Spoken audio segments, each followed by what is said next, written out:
अनमोल वचन। साजी और नवाजी गुरु प्यारी साध संगत जी, वाहिगुरु जी का खालसा, वाहिगुरु जी की फतेह। आप जी सरवण कर रहे सी गुरु रामदास महाराज जी ने गुरता गद्दी ते बिराजमान होने तो उपरंत सिੱਖੀ ਦੇ बहुत सारे महान कारज किए। ਅੰਮ੍ਰਿਤਸਰ ਸਾਹਿਬ ਦਾ ਨਵਾਂ ਨਗਰ ਵਸਾਇਆ, ਮਸੰਦ ਪ੍ਰਥਾ ਕਾਇਮ ਕੀਤੀ, ਦਰ ਆਏ ਸਿੱਖਾਂ ਨੂੰ ਨਵਾਜਿਆ। ਬਹੁਤ ਸਾਰੇ ਸਿੱਖਾਂ ਨੇ ਤਨ ਮਨ ਦੇ ਨਾਲ ਗੁਰੂ ਘਰ ਦੀ ਸੇਵਾ ਕੀਤੀ, ਅੰਮ੍ਰਿਤ ਸਰੋਵਰ ਤਿਆਰ ਕੀਤਾ। ਸੇਵਾ ਕਰਨ ਵਾਲਿਆਂ ਦੇ ਵਿੱਚ ਇੱਕ ਗੁਰੂ ਕਾ ਸਿੱਖ ਆਇਆ ਜਿਹਦਾ ਨਾਂ ਹੈ ਬਾਬਾ ਆਦਮ, ਜਿਹਦੀ ਉਮਰ ਵਡੇਰੀ ਹੋ ਚੁੱਕੀ ਹੈ। ਹਰ ਰੋਜ਼ ਲੰਗਰ ਦੇ ਵਿੱਚ ਸੇਵਾ ਕਰਦੇ, ਜੰਗਲ ਦੇ ਵਿੱਚ ਜਾਂਦੇ, ਲੱਕੜਾਂ ਕੱਟ ਕੇ ਲੈ ਕੇ ਆਉਂਦੇ ਤੇ ਲੱਕੜਾਂ ਕੱਟ ਕੇ ਇੱਕ ਪੰਡ ਲੱਕੜਾਂ ਦੀ ਲੰਗਰ ਦੇ ਵਿੱਚ ਰੱਖ ਦਿੰਦੇ ਤੇ ਇੱਕ ਪੰਡ ਜਿਹੜੀ ਆਪਣੇ ਕੋਲ ਸਾਂਭ ਕੇ ਰੱਖ ਲੈਂਦੇ। ਹਰ ਰੋਜ਼ ਇਸ ਤਰ੍ਹਾਂ ਸੇਵਾ ਕਰਦਿਆਂ ਬਤੀਤ ਹੋਇਆ। ਇੱਕ ਪੰਡ ਗੁਰੂ ਦਰਬਾਰ ਦੇ ਵਿੱਚ ਗੁਰੂ ਕੇ ਲੰਗਰ ਦੇ ਵਿੱਚ ਭੇਟਾ ਕਰ ਦੇਣੀ ਤੇ ਇੱਕ ਪੰਡ ਆਪਣੇ ਕੋਲ ਸਾਂਭ ਕੇ ਰੱਖ ਲੈਣੀ। ਜਦੋਂ ਇਸ ਤਰ੍ਹਾਂ ਕਰਦਿਆਂ ਹੋਇਆਂ ਕਾਫੀ ਸਮਾਂ ਬਤੀਤ ਹੋਇਆ, ਇੱਕ ਦਿਨ ਅਚਨਚੇਤ ਬਹੁਤ ਸਾਰਾ ਮੀਂਹ ਪਿਆ, ਹਨੇਰ ਵਗਿਆ। ਜਿੰਨੀ ਵੀ ਸੰਗਤ ਗੁਰੂ ਘਰ ਦੇ ਵਿੱਚ ਸੇਵਾ ਕਰਨ ਵਾਲੀ ਸੀ ਉਹ ਸਾਰੀ ਠੰਡ ਦੇ ਨਾਲ ਵਿਆਕੁਲ ਹੋ ਉੱਠੀ। ਉਸ ਵਕਤ ਬਾਬਾ ਆਦਮ ਉਹਨਾਂ ਨੇ ਕੀ ਕੀਤਾ, ਜਿਹੜੀਆਂ ਲੱਕੜਾਂ ਸਾਂਭੀਆਂ ਹੋਈਆਂ ਸਨ ਉਹ ਸਾਂਭੀਆਂ ਹੋਈਆਂ ਲੱਕੜਾਂ ਨੂੰ ਲੈ ਕੇ ਥਾਂ ਥਾਂ ਦੇ ਉੱਪਰ ਧੂਏ ਬਾਲ ਦਿੱਤੇ। ਥਾਂ ਥਾਂ ਦੇ ਉੱਪਰ ਨਿੱਕੀਆਂ ਨਿੱਕੀਆਂ ਅੱਗ ਦੀਆਂ ਅੰਗੀਠੀਆਂ ਲਾ ਦਿੱਤੀਆਂ ਤਾਂ ਕਿ ਕੋਈ ਵੀ ਸਿੱਖ ਜਿਹੜਾ ਹੈ ਉਹ ਉਸ ਅੱਗ ਦੇ ਕੋਲ ਬੈਠ ਕੇ ਆਪਣੀ ਠੰਡ ਨੂੰ ਦੂਰ ਕਰ ਸਕੇ, ਠੰਡ ਦੇ ਪ੍ਰਭਾਵ ਨੂੰ ਘਟਾ ਸਕੇ, ਨਿੱਘ ਲੈ ਸਕੇ। ਜਦੋਂ ਸਾਰੀ ਰਾਤ ਇਸ ਤਰ੍ਹਾਂ ਹੋਇਆ, ਸਿੱਖ ਜਿਹੜੇ ਸਨ ਅੱਗ ਸੇਕਦੇ ਪਏ ਸਨ। ਗੁਰੂ ਰਾਮਦਾਸ ਮਹਾਰਾਜ ਜੀ ਨੇ ਉੱਚੇ ਥਾਂ ਦੇ ਉੱਪਰ ਖੜ ਕੇ ਵੇਖਿਆ ਕਿ ਸਾਰੀ ਸੰਗਤ ਵਾਸਤੇ ਕਿਸੇ ਸਿੱਖ ਨੇ ਲੱਕੜਾਂ ਦੀ ਅੱਗ ਬਾਲੀ ਹੋਈ ਹੈ। ਗੁਰੂ ਰਾਮਦਾਸ ਮਹਾਰਾਜ ਬੜੇ ਪ੍ਰਸੰਨ ਹੋਏ। ਅਗਲੇ ਦਿਨ ਦਰਬਾਰ ਸੱਜਿਆ। ਸੱਜੇ ਹੋਏ ਦੀਵਾਨ ਵਿੱਚ ਸਤਿਗੁਰੂ ਸਾਹਿਬ ਜੀ ਨੇ ਪੁੱਛਿਆ, ਕਹਿਣ ਲੱਗੇ, ਕਿਹੜਾ ਸਿੱਖ ਹੈ ਜਿਹਨੇ ਸੰਗਤ ਨੂੰ ਰਾਤ ਅੱਗ ਬਾਲ ਕੇ ਸਕਾਈ, ਠੰਡ ਤੋਂ ਬਚਾਇਆ ਹੈ? ਸਿੱਖਾਂ ਨੇ ਦੱਸਿਆ, ਮਹਾਰਾਜ ਬਾਬਾ ਆਦਮ ਜੀ ਸਨ। ਗੁਰੂ ਰਾਮਦਾਸ ਮਹਾਰਾਜ ਜੀ ਬੜੇ ਪ੍ਰਸੰਨ ਹੋਏ, ਖੁਸ਼ ਹੋਏ। ਗੁਰੂ ਤੇ ਹਮੇਸ਼ਾ ਹੀ ਦਿਆਲ ਰਹਿੰਦਾ ਹੈ, ਪਰ ਮਨੁੱਖ ਨੇ ਕਿਵੇਂ ਪ੍ਰਾਪਤ ਕਰਨਾ ਹੈ, ਕੀ ਪ੍ਰਾਪਤ ਕਰਨਾ, ਇਹ ਮਨੁੱਖ ਦੀ ਭਾਵਨਾ ਹੈ। ਤਾਂ ਇਹ ਸਤਿਗੁਰੂ ਦੀ ਪਵਿੱਤਰ ਗੁਰਬਾਣੀ ਦਾ ਬਚਨ ਹੈ। ਮਹਾਰਾਜ ਕਹਿੰਦੇ ਨੇ, ਸਤਿਗੁਰ ਸਦਾ ਦਿਆਲ ਹੈ ਭਾਈ, ਵਿਣ ਭਾਗਾਂ ਕਿਆ ਪਾਈਐ, ਏਕ ਨਦਰ ਕਰ ਵੇਖੈ ਸਭ ਉਪਰ, ਜਿਹਾ ਭਾਉ ਤਿਹਾ ਫਲ ਪਾਈਐ। ਮਨੁੱਖ ਦੀ ਜਿਵੇਂ ਦੀ ਭਾਵਨਾ ਹੋਵੇ ਉਵੇਂ ਦਾ ਫਲ ਪ੍ਰਾਪਤ ਹੁੰਦਾ ਹੈ। ਗੁਰੂ ਗ੍ਰੰਥ ਸਾਹਿਬ ਜੀ ਦੀ ਪਵਿੱਤਰ ਗੁਰਬਾਣੀ ਨੇ ਕਿਹਾ, ਮਹਾਰਾਜ ਕਹਿੰਦੇ, ਜਿਤੜੇ ਫਲ ਮਨ ਬਾਂਛੀਐ ਤਿਤੜੇ ਸਤਿਗੁਰ ਪਾਸ। ਹੇ ਮਨੁੱਖ, ਤੈਨੂੰ ਜਿੰਨੇ ਵੀ ਫਲ ਚਾਹੀਦੇ ਹਨ ਉਹ ਸਾਰੇ ਫਲ ਗੁਰੂ ਦੇ ਕੋਲੋਂ ਪ੍ਰਾਪਤ ਹੁੰਦੇ ਨੇ। ਇਸੇ ਤਰ੍ਹਾਂ ਹੋਇਆ, ਜਦੋਂ ਗੁਰੂ ਰਾਮਦਾਸ ਮਹਾਰਾਜ ਪ੍ਰਸੰਨ ਹੋਏ ਤੇ ਬਾਬਾ ਆਦਮ ਜੀ ਦੀ ਇੱਛਾ ਨੂੰ ਪੂਰੀਆਂ ਕਰਦਿਆਂ ਹੋਇਆਂ ਸਤਿਗੁਰੂ ਗੁਰੂ ਰਾਮਦਾਸ ਮਹਾਰਾਜ ਜੀ ਨੇ ਤਰੁੱਠ ਕਰਕੇ ਤੇ ਬਖਸ਼ਿਸ਼ ਕਰਕੇ ਬਚਨ ਕੀਤਾ, ਤੁਹਾਡੇ ਘਰ ਵਿੱਚ ਇੱਕ ਪੁੱਤਰ ਦਾ ਜਨਮ ਹੋਵੇਗਾ। ਇਸੇ ਤਰ੍ਹਾਂ ਹੋਇਆ, ਉਹਨਾਂ ਦੇ ਘਰ ਵਿੱਚ ਪੁੱਤਰ ਦਾ ਜਨਮ ਹੋਇਆ। ਨਾਮ ਰੱਖਿਆ ਗਿਆ ਭਾਈ ਭਗਤੂ ਜੀ। ਤੇ ਸੱਚ ਇਹ ਹੈ ਕਿ ਉਸ ਭਾਈ ਭਗਤੂ ਨੇ ਵੱਖ-ਵੱਖ ਗੁਰੂ ਸਾਹਿਬਾਨ ਦੇ ਨਾਲ ਰਹਿ ਕੇ ਸਿੱਖੀ ਦੀ ਮਹਾਨ ਸੇਵਾ ਕੀਤੀ। ਇਸ ਤਰ੍ਹਾਂ ਗੁਰੂ ਰਾਮਦਾਸ ਮਹਾਰਾਜ ਜੀ ਨੇ ਆਪਣੀ ਗੁਰਤਾ ਗੱਦੀ ਤੇ ਬਿਰਾਜਮਾਨ ਹੁੰਦਿਆਂ ਹੋਇਆਂ ਹੀ ਬਹੁਤ ਸਾਰੇ ਸਿੱਖਾਂ ਦਾ ਉਧਾਰ ਕੀਤਾ। ਸਿੱਖ ਸੰਗਤਾਂ ਨੂੰ ਪਾਵਨ ਪਵਿੱਤਰ ਉਪਦੇਸ਼ ਬਖਸ਼ਿਸ਼ ਕੀਤਾ। ਸਤਿਗੁਰੂ ਸਾਹਿਬ ਜੀ ਨੇ ਲਾਵਾਂ ਦੀ ਬਾਣੀ ਬਖਸ਼ਿਸ਼ ਕਰਕੇ ਆਨੰਦ ਕਾਰਜ ਦੀ ਮਰਿਆਦਾ ਚਲਾਈ। ਗੁਰੂ ਰਾਮਦਾਸ ਮਹਾਰਾਜ ਨੇ 30 ਰਾਗਾਂ ਦੇ ਵਿੱਚ ਪਾਵਨ ਪਵਿੱਤਰ ਗੁਰਬਾਣੀ ਉਚਾਰਨ ਕੀਤੀ।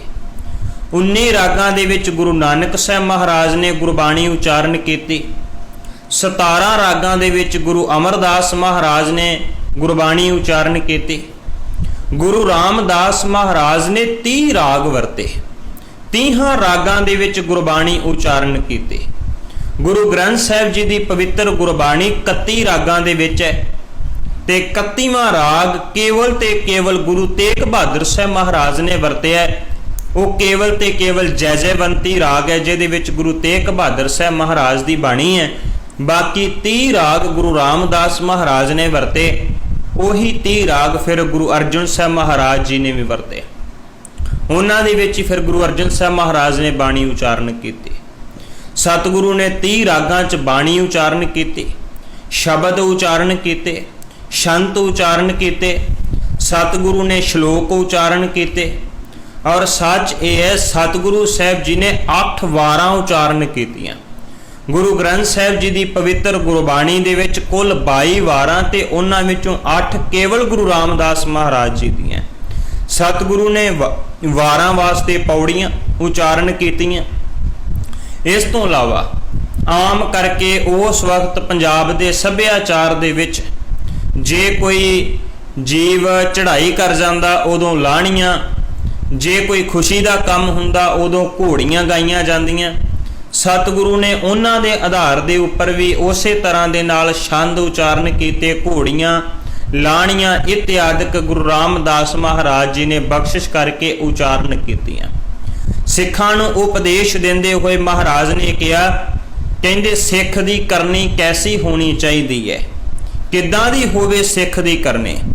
ਗੁਰਦੇਵ ਕਹਿੰਦੇ ਗੁਰ ਸਤਿਗੁਰ ਕਾ ਜੋ ਸਿੱਖ ਅਖਾਏ, ਸੋ ਭਲ ਕੇ ਉਠ ਹਰ ਨਾਮ ਧਿਆਵੈ।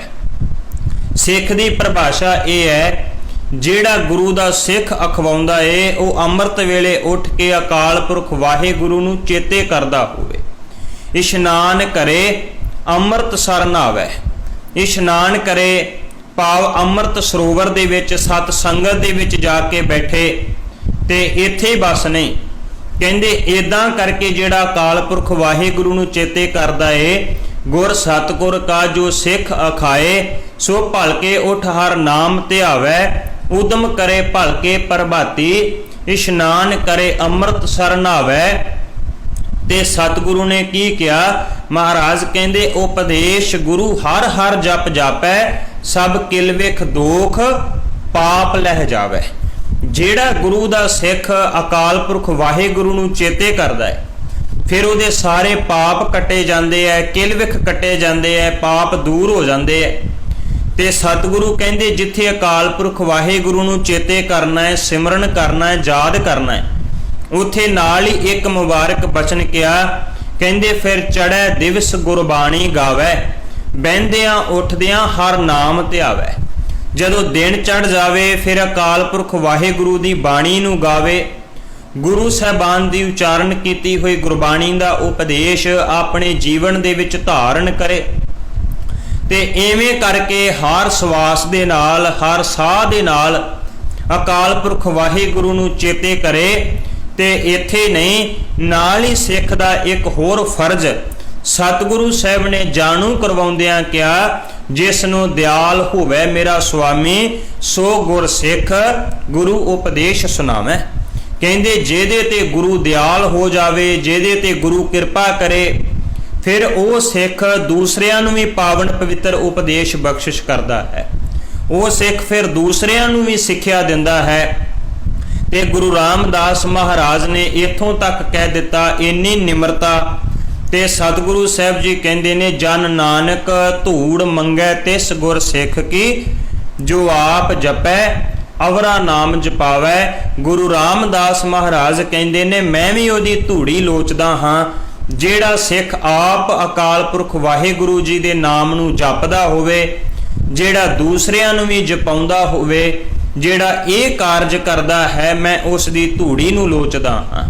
ਇੰਨੀ ਨਿਮਰਤਾ ਦੇ ਪੁੰਜ ਗੁਰੂ ਰਾਮਦਾਸ ਮਹਾਰਾਜ ਸਿੱਖ ਨੂੰ ਪਾਵਨ ਪਵਿੱਤਰ ਉਪਦੇਸ਼ ਦਿੰਦਿਆਂ ਹੋਇਆਂ, ਜਾਣੂ ਕਰਵਾਉਂਦਿਆਂ ਹੋਇਆਂ ਕਹਿੰਦੇ ਨੇ, ਹੇ ਸਿੱਖਾ, ਗੁਰੂ ਦੇ ਦੱਸੇ ਹੋਏ ਰਸਤੇ ਦੇ ਉੱਪਰ ਚੱਲ। ਬਿਲਕੁਲ ਇਸੇ ਤਰ੍ਹਾਂ ਜਿਵੇਂ ਗੁਰੂ ਰਾਮਦਾਸ ਮਹਾਰਾਜ ਆਪ ਚੱਲੇ, ਜਿਵੇਂ ਗੁਰੂ ਅਮਰਦਾਸ ਮਹਾਰਾਜ ਨੇ ਪੂਰਨੇ ਪਾ ਕੇ ਦਿੱਤੇ ਤੇ ਆਪ ਭਾਈ ਜੇਠਾ ਜੀ ਦੇ ਰੂਪ ਵਿੱਚ ਉਹਨਾਂ ਪੂਰਨਿਆਂ ਦੇ ਉੱਪਰ ਚੱਲੇ, ਇਸੇ ਤਰ੍ਹਾਂ ਗੁਰੂ ਰਾਮਦਾਸ ਮਹਾਰਾਜ ਕਹਿੰਦੇ ਸਿੱਖਾ ਤੂੰ ਵੀ ਗੁਰੂ ਦੇ ਪਾਏ ਹੋਏ ਉਹਨਾਂ ਪੂਰਨਿਆਂ ਦੇ ਉੱਪਰ ਚੱਲਣ ਦਾ ਯਤਨ ਕਰ। ਮਹਾਰਾਜ ਕਹਿੰਦੇ ਨੇ ਗੁਰ ਸਿੱਖ ਮੀਤ ਚਲੋ ਗੁਰ ਚਾਲੀ। ਹੇ ਮੇਰੇ ਮਿੱਤਰਾ, ਗੁਰੂ ਦੀ ਦੱਸੀ ਹੋਈ ਸਿੱਖਿਆ ਦੇ ਉੱਪਰ ਚੱਲ। ਗੁਰ ਸਿੱਖ ਮੀਤ ਚਲੋ ਗੁਰ ਚਾਲੀ, ਜੋ ਗੁਰ ਕਹੈ ਸੋਈ ਭਲ ਮਾਨੋ, ਹਰ ਹਰ ਕਥਾ ਨਿਰਾਲੀ। ਕਹਿੰਦੇ ਜੋ ਗੁਰੂ ਕਹਿੰਦਾ ਹੈ ਉਸ ਨੂੰ ਆਪਣੇ ਜੀਵਨ ਦੇ ਵਿੱਚ ਕਮਾ, ਉਸ ਨੂੰ ਆਪਣੇ ਜੀਵਨ ਦੇ ਵਿੱਚ ਸਮਝਣ ਦਾ ਯਤਨ ਕਰ। ਜੇ ਤੂੰ ਐਵੇਂ ਕਰੇਂਗਾ ਤੇ ਗੁਰੂ ਦੇ ਦਰ ਦੇ ਉੱਪਰ ਪ੍ਰਵਾਨ ਹੋ ਜਾਵੇਂਗਾ। ਗੁਰੂ ਰਾਮਦਾਸ ਮਹਾਰਾਜ ਨੇ ਸਿੱਖਿਆ ਦਿੰਦਿਆਂ ਕਿਹਾ, ਦੇਖ ਸਿੱਖਾ, ਗੁਰੂ ਦੇ ਅੱਗੇ ਇੱਕ ਬੇਨਤੀ ਕਰ। ਪੁੱਛਿਆ ਮਹਾਰਾਜ ਕਿਹੜੀ ਬੇਨਤੀ ਕਰੀਏ? ਸਤਿਗੁਰੂ ਕਹਿੰਦੇ ਇਹ ਬੇਨਤੀ ਕਰ ਕਿ ਹੇ ਅਕਾਲ ਪੁਰਖ ਵਾਹਿਗੁਰੂ ਜੀ, ਅਸੀਂ ਅੰਨੇ ਹਾਂ। ਕਿਹੜੇ ਅੰਨੇ? ਭਾਵ ਸਾਨੂੰ ਕਿਸੇ ਤਰ੍ਹਾਂ ਦਾ ਕੋਈ ਗਿਆਨ ਨਹੀਂ, ਗਿਆਨ ਕਰਕੇ ਅੰਨੇ ਹਾਂ, ਗਿਆਨ ਕਰਕੇ ਨੇਤਰਾਂ ਤੋਂ ਹੀਣ ਹਾਂ, ਅਗਿਆਨੀ ਪੁਰਸ਼ ਹਾਂ। ਤੇ ਅਗਿਆਨੀ ਪੁਰਸ਼ ਹੋਣ ਕਰਕੇ ਅਕਾਲ ਪੁਰਖ ਵਾਹਿਗੁਰੂ ਦੇ ਨਾਮ ਨਾਲ ਨਹੀਂ ਜੁੜੇ, ਬਲਕਿ ਅਸੀਂ ਆ ਵਿਸ਼ੇ ਵਿਕਾਰਾਂ ਦਾ ਜ਼ਹਿਰ ਖਾ ਰਹੇ ਹਾਂ। ਗੁਰੂ ਰਾਮਦਾਸ ਮਹਾਰਾਜ ਕਹਿੰਦੇ ਨੇ, ਹਮ ਅੰਧਲੇ ਅੰਧ ਬਿਖੈ ਬਿਖ ਰਾਤੇ, ਕਿਉਂ ਚਾਲੈ ਗੁਰ ਚਾਲੀ। ਹੇ ਅਕਾਲ ਪੁਰਖ ਵਾਹਿਗੁਰੂ ਜੀ, ਅਸੀਂ ਅੰਧੇ ਹੋਣ ਕਰਕੇ ਵਿਸ਼ੇ ਵਿਕਾਰਾਂ ਦਾ ਜ਼ਹਿਰ ਖਾ ਰਹੇ ਹਾਂ ਤੇ ਸਾਡਾ ਪਾਰ ਉਤਾਰਾ ਕਿਵੇਂ ਹੋਵੇ?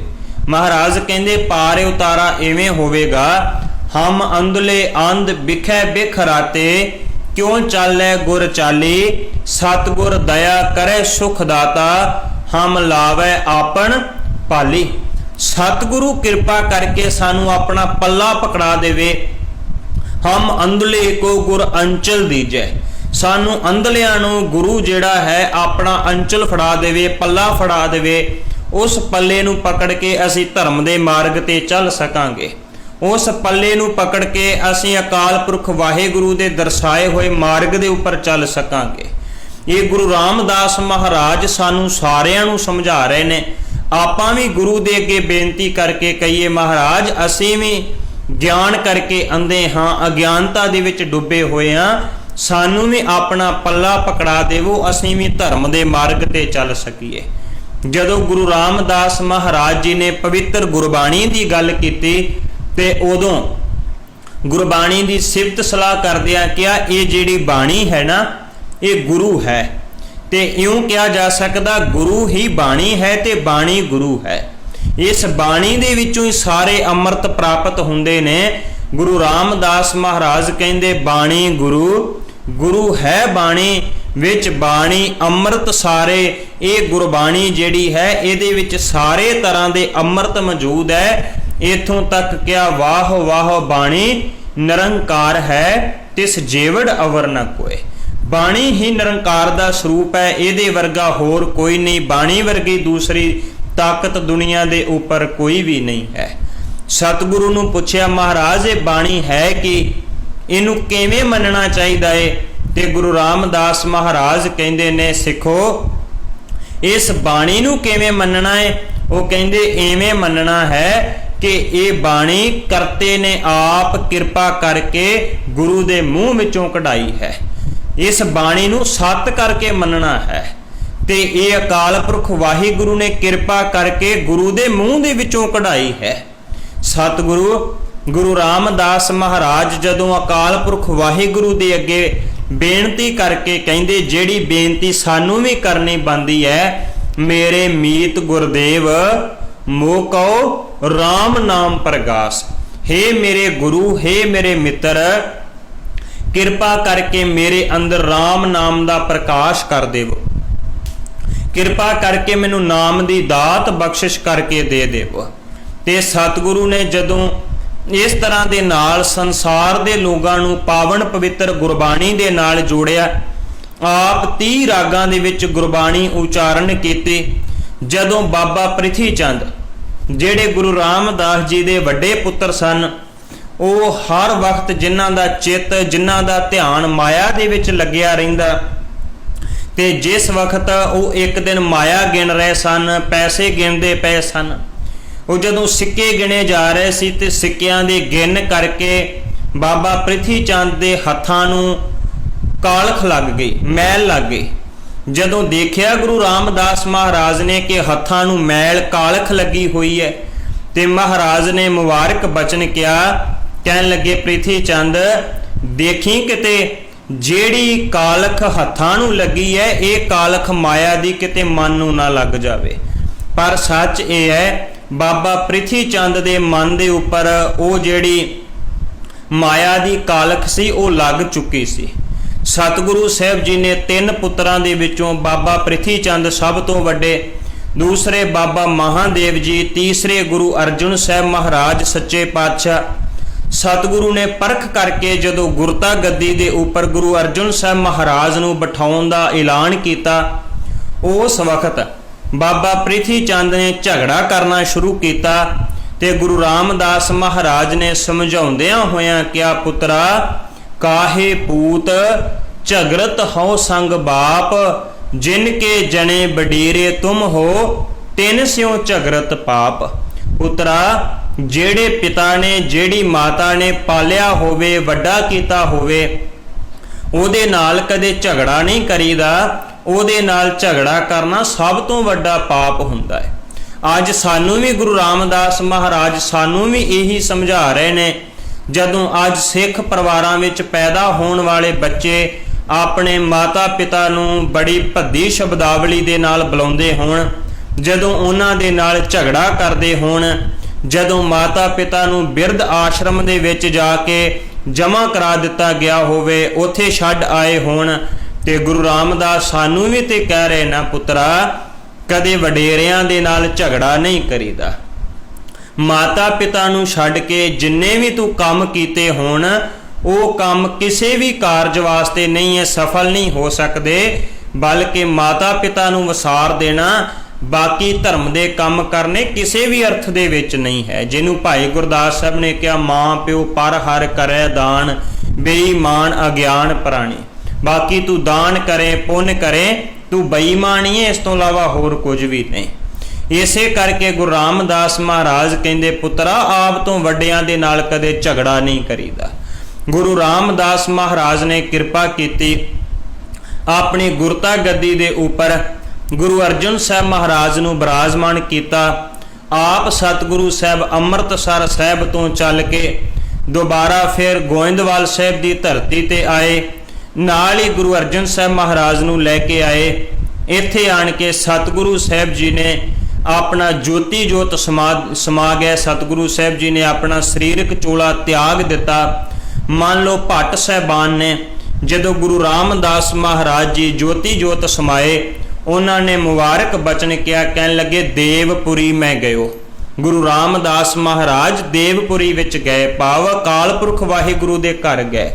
ਦੇਵਪੁਰੀ ਮੈਂ ਗਇਓ, ਆਪ ਪਰਮੇਸ਼ਰ ਭਾਇਓ। ਅਕਾਲ ਪੁਰਖ ਵਾਹਿਗੁਰੂ ਨੂੰ ਭਾ ਗਏ ਹਨ। ਹਾਰ ਸਿੰਘਾਸਨ ਦਿਓ, ਸ਼੍ਰੀ ਗੁਰ ਤਹਿ ਬੈਠਾਇਓ। ਕਹਿਣ ਲੱਗੇ ਅਕਾਲ ਪੁਰਖ ਵਾਹਿਗੁਰੂ ਨੇ ਆਪਣਾ ਸਿੰਘਾਸਨ ਦੇ ਕੇ ਗੁਰੂ ਰਾਮਦਾਸ ਮਹਾਰਾਜ ਜੀ ਨੂੰ ਉਸ ਸਿੰਘਾਸਨ ਤੇ ਬਿਰਾਜਮਾਨ ਕੀਤਾ ਹੋਵੇ। ਤੇ ਭੱਟਾਂ ਨੇ ਸਿਫਤ ਕਰਦਿਆਂ ਕਿਹਾ, ਉਹ ਕਹਿੰਦੇ ਰਹਾਸ ਕੀਓ ਸੁਰਦੇਵ ਤੋਹੇ, ਜਗ ਜੈ ਜੈ ਜੰਪੈ, ਸੁਰ ਗਏ ਤੇ ਭਾਗ ਤਿੰਨ ਭੀਤਰ ਕੰਪੈ। ਕਹਿਣ ਲੱਗੇ ਗੁਰੂ ਰਾਮਦਾਸ ਮਹਾਰਾਜ ਜੀ ਦੀ ਕਿਰਪਾ ਦੇ ਨਾਲ ਪਾਪ ਵੀ ਕੱਟੇ ਗਏ। ਤੇ ਸੱਚ ਇਹ ਗੁਰੂ ਰਾਮਦਾਸ ਜਿਹਦੇ ਤੇ ਨਦਰ ਕਰਦੇ ਉਹਦੇ ਪਾਪ ਕੱਟੇ ਜਾਂਦੇ। ਕਾਟੇ ਸੋ ਪਾਪ ਤਿੰਨ ਨਰੋ ਕੇ, ਜਿਨ੍ਹਾਂ ਜਿਨ੍ਹਾਂ ਨੇ ਅਕਾਲ ਪੁਰਖ ਵਾਹਿਗੁਰੂ ਨੂੰ ਚੇਤੇ ਕੀਤਾ, ਗੁਰੂ ਰਾਮਦਾਸ ਮਹਾਰਾਜ ਨੂੰ ਚੇਤੇ ਕੀਤਾ, ਉਹਨਾਂ ਦੇ ਫਿਰ ਪਾਪ ਕੱਟੇ ਗਏ। ਕਹਿੰਦੇ ਕਾਟੇ ਸੋ ਪਾਪ ਤਿੰਨ ਨਰੋ ਕੇ, ਗੁਰੂ ਰਾਮਦਾਸ ਜਿਨ ਪਾਇਓ, ਛਤਰ ਸਿੰਘਾਸਨ ਪ੍ਰਿਥਵੀ, ਗੁਰ ਅਰਜਨ ਕੋ ਦੇ ਆਇਓ। ਹੁਣ ਗੁਰੂ ਰਾਮਦਾਸ ਮਹਾਰਾਜ ਜੀ ਨੇ ਅਗਲਾ ਸਿੰਘਾਸਨ ਗੁਰੂ ਅਰਜਨ ਸਾਹਿਬ ਮਹਾਰਾਜ ਜੀ ਨੂੰ ਦੇ ਦਿੱਤਾ। ਆਪ ਦੇਵਪੁਰੀ ਅਕਾਲ ਪੁਰਖ ਵਾਹਿਗੁਰੂ ਜੀ ਦੇ ਘਰ ਵਿੱਚ ਜਾ ਕੇ ਬਿਰਾਜਮਾਨ ਹੋ ਗਏ। ਗੁਰੂ ਰਾਮਦਾਸ ਮਹਾਰਾਜ ਜੀ ਦੇ ਪਾਏ ਹੋਏ ਪੂਰਨਿਆਂ ਦੇ ਉੱਪਰ ਚੱਲਣ ਦਾ ਯਤਨ ਕਰ ਸਕੀਏ। ਗੁਰੂ ਰਾਮਦਾਸ ਮਹਾਰਾਜ ਦੀ ਸਿਫਤ ਕਰਦਿਆਂ ਭੱਟ ਸਾਹਿਬਾਨ ਨੇ 60 ਸਵਈਏ ਉਚਾਰਨ ਕੀਤੇ। ਸਭ ਤੋਂ ਵੱਧ ਸਵਈਏ ਗੁਰੂ ਰਾਮਦਾਸ ਮਹਾਰਾਜ ਜੀ ਦੀ ਸਿਫਤ ਵਿੱਚ ਹੀ ਹਨ।